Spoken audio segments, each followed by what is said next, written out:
Vague लाडवंतो शाळाची या पक्षाला लागली भेग लाडवंतो शाळाची शंभूबाईला जिंदाबाद जिंदाबाद जिंदाबाद शंभूबाईला जिंदाबाद जिंदाबाद जिंदाबाद माणूस आजवा जिंदाबाद जिंदाबाद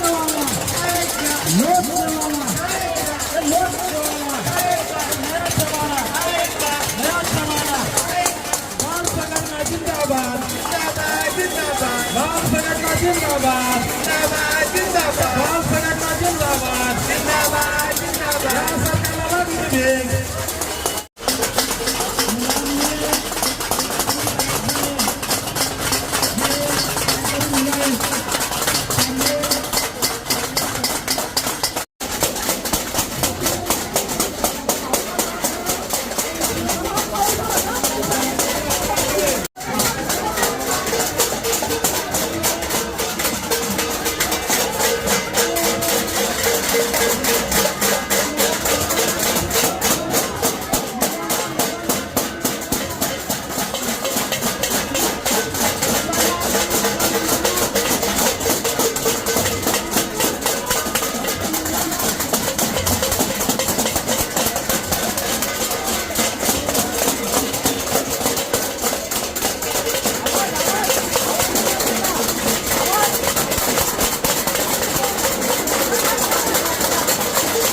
पैसे वेगळे काढा, मुलींनी पैसे वेगळे काढा, पैसे काढून देता ना.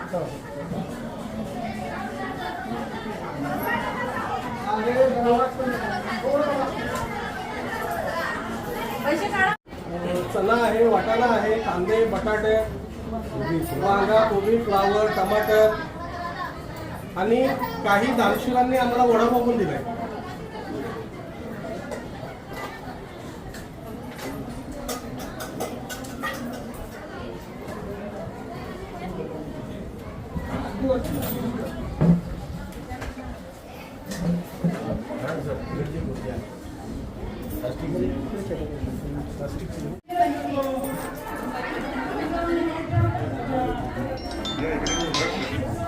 हाँ सर, हॅलो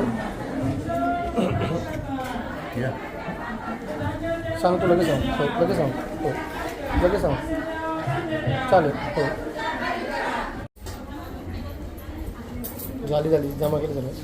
कांदे बटाटे वेगळे करून द्या, डाळ तांदूळ वेगळे करून द्या. जेवण बनवायला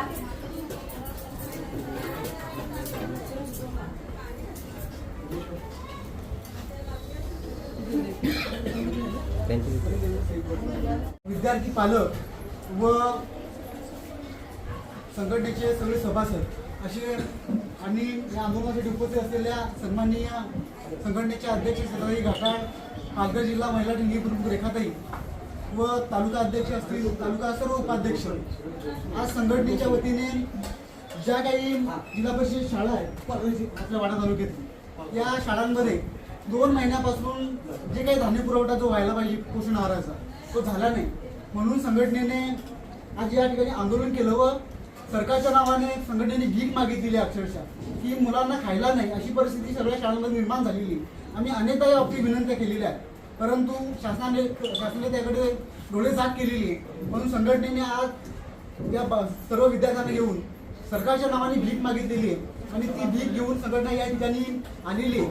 त्यांनी काही पैसे व धान्य रूपात, वस्तू रूपात काही मदत मिळवलेली आहे, ती आम्ही आज आपल्याकडे सुपूर्द करत आहोत.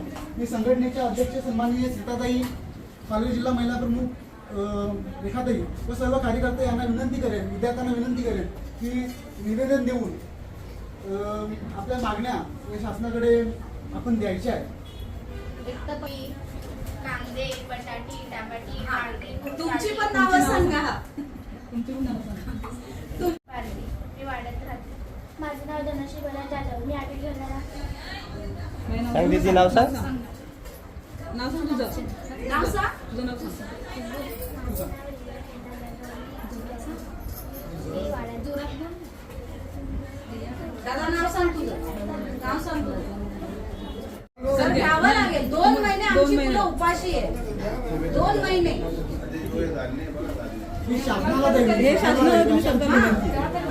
आम्ही तुमच्या हे बघा, आम्ही तुमच्याकडे देत नाही, आम्ही सरकारकडे देतो. पण सरकारचे प्रतिनिधी आपण आहात, त्याच्यामुळे आपण घ्या ती. घ्या घ्या घ्या सरकारकडे साहेबांकडे घ्या. मला वाटतं ना सीताताई, आपण हे तर जमा केलंय, पण धान्य सुद्धा आपण जमा केलंय.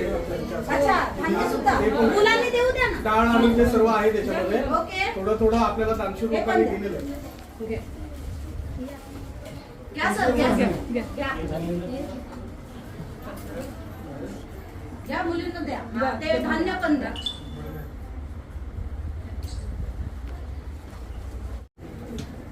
निवेदन घ्या घ्या सर, घ्या सर. आम्ही हे बघा, तुम्ही प्रतिनिधी आहात. आमचा रोष तुमच्यावर नाही. अजिबात नाही. तुम्ही प्रतिनिधी आहात म्हणून प्रतिनिधीच्या मार्फत आम्ही घ्या निवेदन घ्या. तुम्ही येता का इकडं?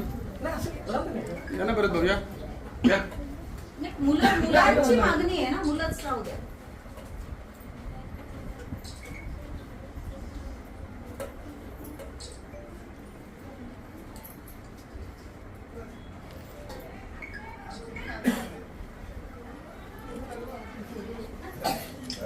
धन्यवाद.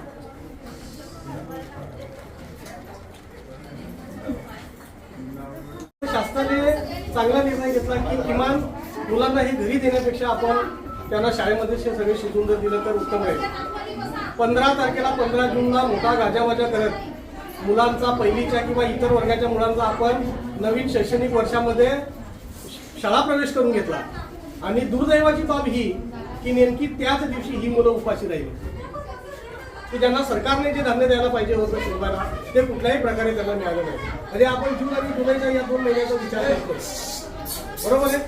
अशी परिस्थिती जर राहिली तर खऱ्या अर्थाने ह्या दिवसांमध्ये गरीबातला गरीब जो आहे त्याचा मुलगा जो शिकत असेल त्याला ह्या दिवसांमध्ये खाण्यापिण्याची थोडीशी अडचण निर्माण होत असते. आणि आम्ही अभिमानाने त्यावेळेस सांगायचो का सरकार आमच्या मुलांच्या पाठीशी आहे की त्यांना किमान दुपारचं जेवण का नाही पण हे त्यांना ते शाळेत देत असतात आणि त्यांचा त्यांच्या उदरनिर्वाह होत असतो. एवढी शर्मेची बाब आम्ही बघितली नाही की शाळा प्रवेशासाठी आपण मोठमोठ्या शाळांमध्ये आपण गेलो, तिथं मुलांना पुष्पगुच्छ दिले, त्यांचं स्वागत केलं, परंतु त्याच दिवशी त्यांना खायला प्यायला मिळालं नाही. हे अतिशय गंभीर आहे. काही शिक्षकांनी करून त्यांनी कोण डोनर असतील त्या डोनरकडून त्यांनी ते मागवलंय आणि ते आतापर्यंत त्यांना देत आहेत. काही शाळांना ठप्प झालेले, ज्यांचे संबंध चांगले जे आहेत राजकीय असतील सामाजिक असतील अशा शिक्षकांनी काही धान्य मागून आणि त्यांना आतापर्यंत शिजवून देण्याचा त्यांनी प्रयत्न केलाय. पण हे किती दिवस चालणार ना. उसनवारीवर आयुष्य जगता येत नाही, उसनवारीवर शिक्षण घेता येत नाही आणि उसनं मागायला शिक्षक जातो हे आम्हाला बरं वाटत नाही. म्हणून ज्यांना मिळत नाही तीच विद्यार्थी आज तुमच्या समोर येऊन कैफियत मांडतात तुम्ही शासनाचे प्रतिनिधी म्हणून की किमान आम्हाला जे चाललंय तसंच चालू द्या, आम्हाला शासनाकडून देऊ द्या. आता मध्ये कुठं घोडा अडलाय आम्हाला काहीच माहिती नाही. कदाचित तुम्ही प्रतिनिधी असाल, तुम्ही मागणी करत असाल जिल्ह्याला, त्यावेळेस तुम्हाला माहित असेल की तुम्हाला वरून काय उत्तरे दिली जातात. परंतु जे सध्याच्या मितीला महाराष्ट्रात चाललंय, वाडा तालुक्यात जे चाललंय हे अत्यंत गांभीर्याने घ्यायला पाहिजे प्रशासनाने. 1ली ते 8वी पर्यंत शिकतायत, 212 शाळा आहेत आणि या 212 शाळांमध्ये 46,000 विद्यार्थी शिक्षण घेत आहेत आणि 46,000 विद्यार्थी एका टायमाचा पुकार असतो. कुठलीच शाळा दुपारच्या जेवणाच्या पिरियडमध्ये त्यांना गेटच्या बाहेर सोडत नाही. कशासाठी? तर त्यांना तिथं अन्न मिळतं म्हणून, तिथं जेवायला मिळतंय म्हणून.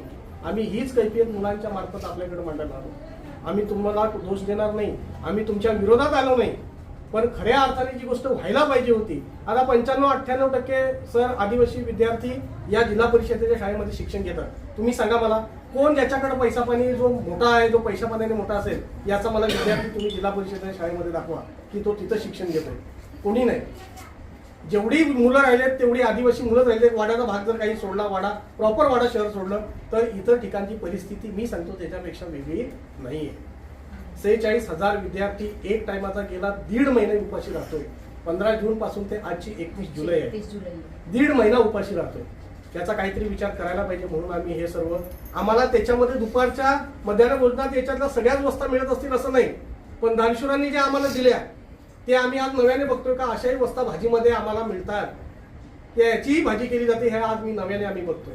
आमची विनंती आहे, आम्ही आपल्याला निवेदन दिलंय, त्या निवेदनाच्या आधारे तुम्ही ते पुढे पाठवाल आणि योग्य ती काही कारवाई लवकरात लवकर कराल, हीच फक्त आमची अपेक्षा आहे, बाकी काही नाही. मग आम्ही आता आमची चर्चा झाली तर सोमवारपासून म्हणजे आम्ही प्रयत्न करतो की ज्या ज्या शाळांमध्ये आत्ता अवेलेबल नाही आहे, म्हणजे जे मागे जे अवेलेबल होतं एप्रिलपर्यंत ते आत्तापर्यंत भागलं. जिथं नसेल तिथं आम्ही मोस्टली उद्या, पण जास्तीत जास्त सोमवारपर्यंत सगळ्या शाळांवरती आम्ही प्रयत्न, म्हणजे शेवटी कुणाकडून तरी घेऊनच द्यावं लागणार आहे, वरून तर आलेलं नाही, तर ते आम्ही 100% सगळ्यांपर्यंत पोहोचल असं खात्री करू. तसा प्रयत्न करण्यापेक्षा शासनाकडून जे येत असेल प्रयत्न, ही परिस्थिती नाही निर्माण व्हायला पाहिजे. काय माहितीये का भरत